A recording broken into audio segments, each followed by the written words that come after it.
ఇవాళ గవర్నర్ గారి ప్రసంగం రాష్ట్ర ప్రజలకు భవిష్యత్తు మీద విశ్వాసం కల్పించలేకపోయిందని మాత్రం చెప్పక తప్పదు. ఇవాళ ఆ ప్రసంగంలో గ్రామాల గురించి కానీ పట్టణాల అభివృద్ధి గురించి కానీ ఒక మాట కూడా పల్లెల గురించి పట్టణాల గురించి చెప్పలేదు.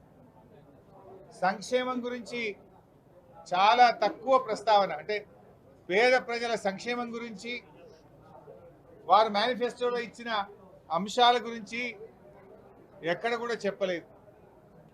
నిరుద్యోగ భృతి, నిరుద్యోగులకు 4000 ఇచ్చే అంశం గురించి ఎక్కడ కూడా ప్రస్తావన వచ్చినటువంటి పరిస్థితి లేదు. వారి ప్రసంగంలో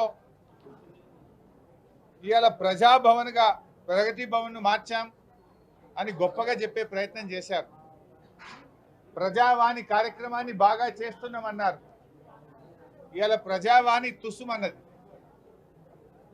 ప్రజావాణి వాళ్ళ మేనిఫెస్టోలో ఏం చెప్పారు? ముఖ్యమంత్రి గారు స్వయంగా ప్రతిరోజు ప్రజల నుంచి విజ్ఞప్తులు స్వీకరిస్తారు అని చెప్పారు. ఒక్కరోజు మాత్రమే ముఖ్యమంత్రి గారు పోయి ప్రజల నుంచి విజ్ఞప్తులు స్వీకరించారు. రెండవ రోజు నుంచి మానేసినారు. తర్వాత అదే ప్రజావానికి రోజుకొక మంత్రి గారు వెళ్తారు అన్నారు. 3-4 రోజులు మంత్రులు పోయినరు. తర్వాత ఆ ప్రజావానికి మంత్రులు పోవడం కూడా బంద్ అయిపోయింది.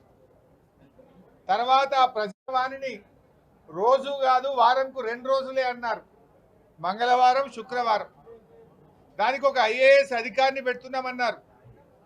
చివరికి ప్రతిరోజు పోయి 2 రోజులైంది. ముఖ్యమంత్రి గారు పోయినరు, మంత్రులు పోవడం బంద్ అయిపోయింది. చివరికి ఐఏఎస్ అధికారి కూడా పోతలేరు.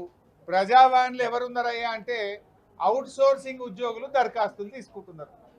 ఇది మీరు గొప్పగా చెప్పిన ప్రజావాణి యొక్క పరిస్థితి.